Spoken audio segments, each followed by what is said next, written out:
This is Dan Tortora here of SuperPoweredPop with Gerardo Sandoval, and very excited to have the opportunity to speak with him again. Many years ago we met, and you spoke about wanting to do Spider-Man, wanting to be a part of that, and Venom as well.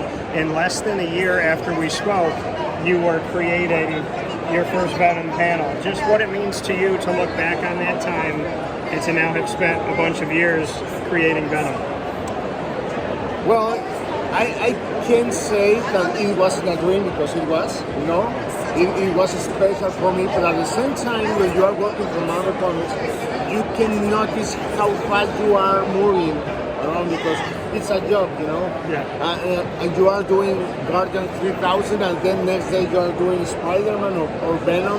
So I didn't notice when I get it. Thereafter, when I saw the publication, was when I realized that I got it. You know? It was strange and it was nice. Bringing that character to life in your own way, what did you try to do to make Venom your own in a way? How did you kind of put the Sandoval element to it? Good question. I wasn't trying to put my own side, you know. It's something that it happens. What I tried to do was to enjoy it, and the result is my side. So I never tried to do something special. I only tried to do the Venom, more kind of the classic one, the McCarvan's one, and I got something strange, but I think I like it. And when you said, you know, when it kind of just happens and you think you like it now does, when you put that, you know, pen to the paper, so to speak, does it almost just like muscle memory, just when you're creating him now and you're working on him now, do you feel like it's almost like you don't even have to think to bring him to life?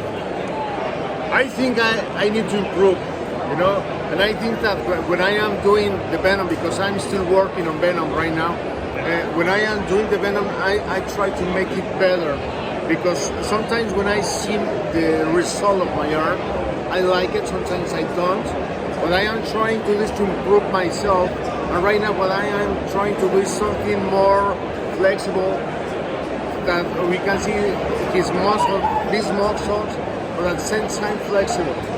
It's hard to do it, but I'm trying to improve on it. For you, when you look at, you know, your history and where you came from and being in Mexico and all that, just what you could say about what that means for you and what that means for other people that are trying to live their dreams, that you believed in this, you believed you could do it, and here you are all these years later creating a character that we love. Okay, that's a great question, because it was a dream for me back in the 90s when I was a teenager, and it was for me something impossible to get, you know. I never believed that I could make it, but I believe in myself.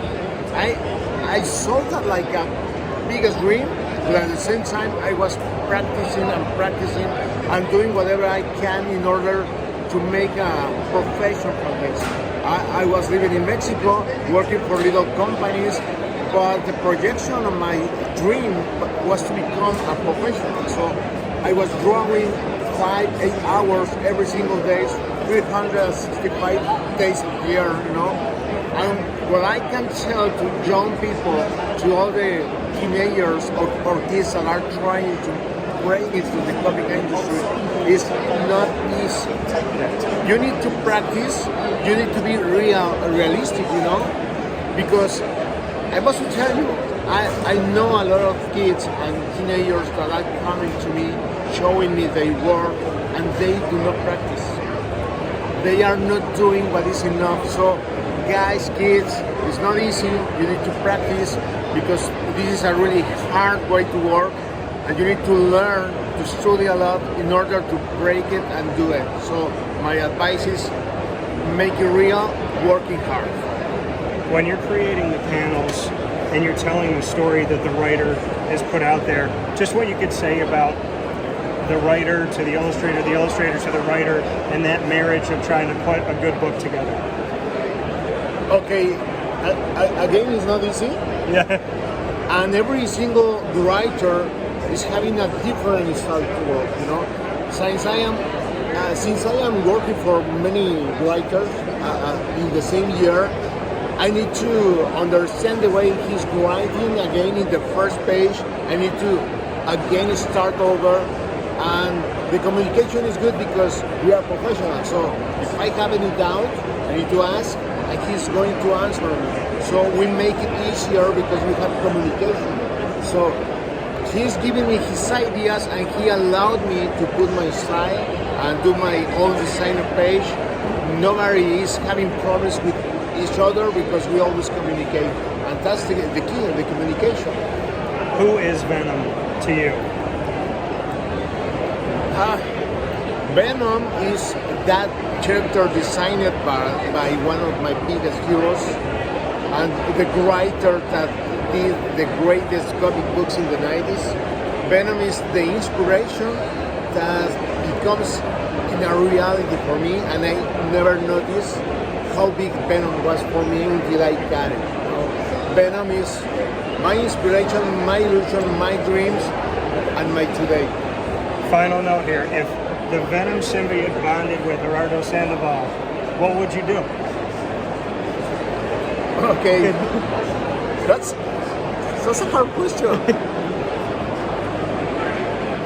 Okay, can you repeat the question again? Yeah, if the Venom symbiote bonded with you personally, what would you do? You know, New York is a very nice city.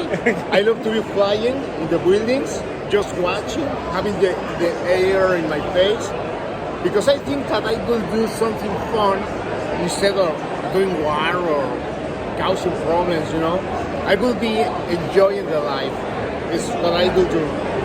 Coming from Gerardo Sandoval, bringing Venom to life for you and telling you exactly his thoughts on living your dreams, fighting for those dreams, and believing in yourself. Gerardo, thank you as always. No, thank you. Bye.